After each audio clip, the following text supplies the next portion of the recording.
Whew, it's hot, even with all the windows open in the conservatory today. I don't know about you, people watching my vlogs, but I haven't experienced such a hot Easter in years for now.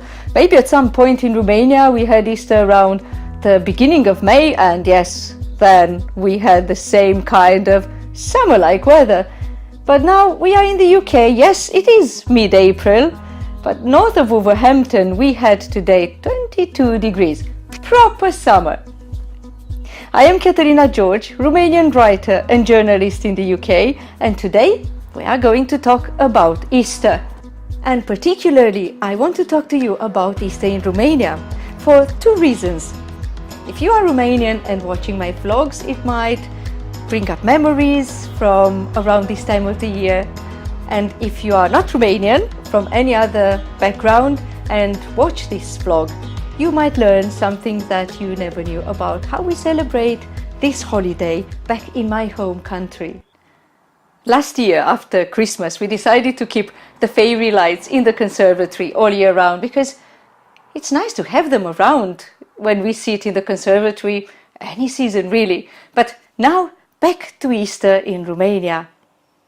If you have been watching my vlogs, you might know that my father used to be a priest. Now he's a retired priest. And that meant that I grew up in the parish house next to the church.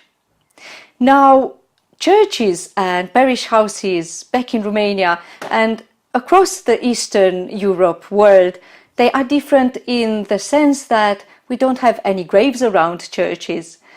Graveyards are usually quite a distance away from the actual church.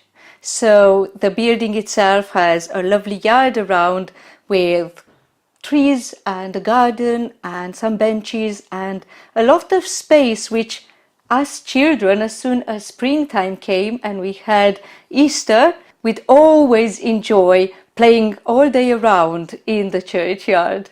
With the weather getting warmer and better and the proximity of the churchyard where all the kids in the village gathered all day long to spend time together and have some fun, I realized that I have much more diverse memories of Easter than of Christmas. Of course, I love Christmas with all the caroling, all the cakes and the goodies that my mom used to bake.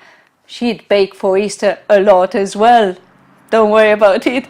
But then on Easter we did so much more.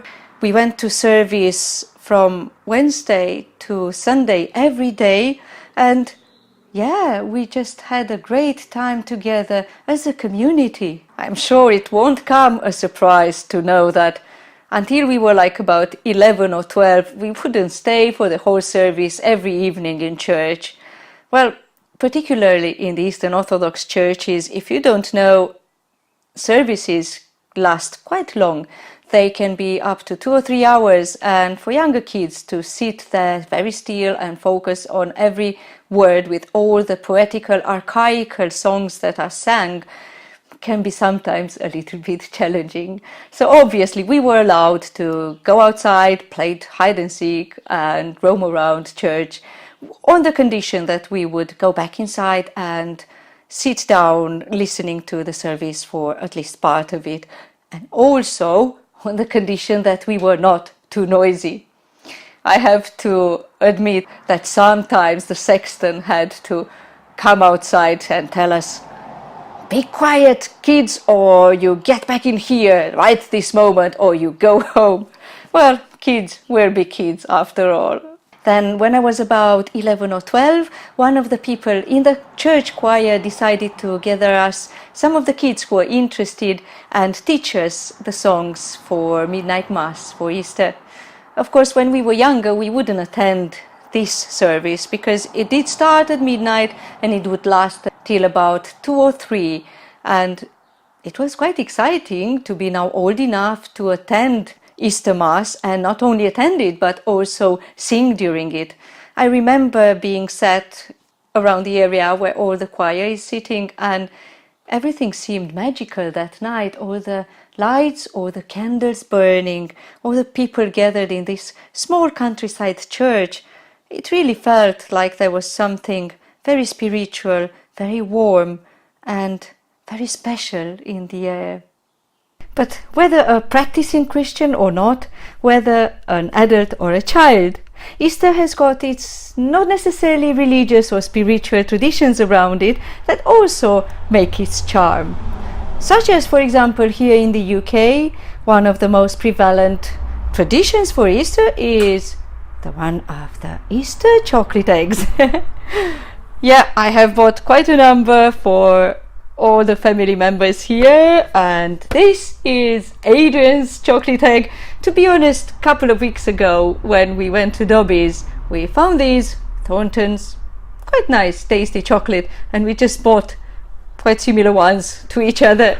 And today also in our walk in Shrewsbury, I bought these two marzipan eggs for me and Adrian, and they are apparently made in Germany.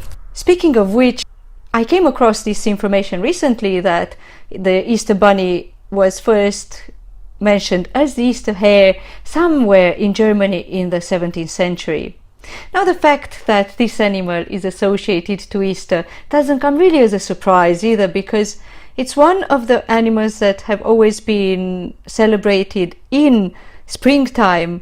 Across cultures, in Europe at least, and possibly not only in Europe, the hares or rabbits have always been renowned for their fertility. And across the globe in different religions, springtime was the season of rebirth, of course, and then different deities and symbols of fertility, of rebirth, were always celebrated. And I have mentioned the Easter bunny because it was quite important to us growing up in Romania. On Saturday afternoon before Easter, our parents would send us off to gather some grass and flowers to decorate the Easter bunny's nest. In every house, usually people would have the children make a nest somewhere in a nice corner, saying that the Easter bunny is obviously tired from traveling around and leaving little gifts for children across the world. So it would need to munch on some grass and some favorite bits, and the nicer the grass and the nest, then the nicer the present that we'd get. Also, my father always had this joke whenever we would find our presents in the little nest from the Easter bunny. He'd say, "Oh, did you see the Easter bunny?" "No, we didn't." "Oh, didn't you see it? Didn't you manage to catch it?" Yes, after a while this joke was part of the tradition, but at first we were a little bit intrigued. What's Dad talking about? How to catch the Easter bunny? So he'd always say, "Well, you can catch the Easter bunny, you know. All you need is some salt. And if you put a little bit of salt on its tail, then you can catch it." Of course, if you have the time to go and put some salt on a hopping animal's tail, you have the opportunity to catch it as well. It was just a very silly joke. I guess my father also grew up with it. Easter bunny. Here, Easter bunny. A little bit of salt. I can catch you. Have you seen the Easter bunny anywhere? But another favorite side of Easter back in Romania for me is the tradition of coloring boiled chicken eggs for Easter. That was my task that once an older child, probably around the same age when I started to sing in church, nobody could take away from me. I was the one who was coloring the chicken Easter eggs that we had on the table for Easter and the following week. Of course, as my foster brothers were growing up years later and I was an adult, I let them help me, but nobody could just take that completely away from me. We'd have food colors, particularly the red one, then blue, green, yellow, orange, purple, whichever we could find around, and they were sold in all the shops. But I said particularly the red one because this tradition is linked to the religious meaning of Easter. The stories say that the women who were following Jesus around had food baskets with them, and when Jesus was on the cross, they put the food baskets under where they also sat and wept for their spiritual master. But also Christ was nailed to the cross, and the blood was coming out of his hands and out of his feet, dripping over the food baskets. So they had eggs as well in their food baskets, so there is the tradition to color boiled chicken eggs in memory of Christ's suffering on the cross.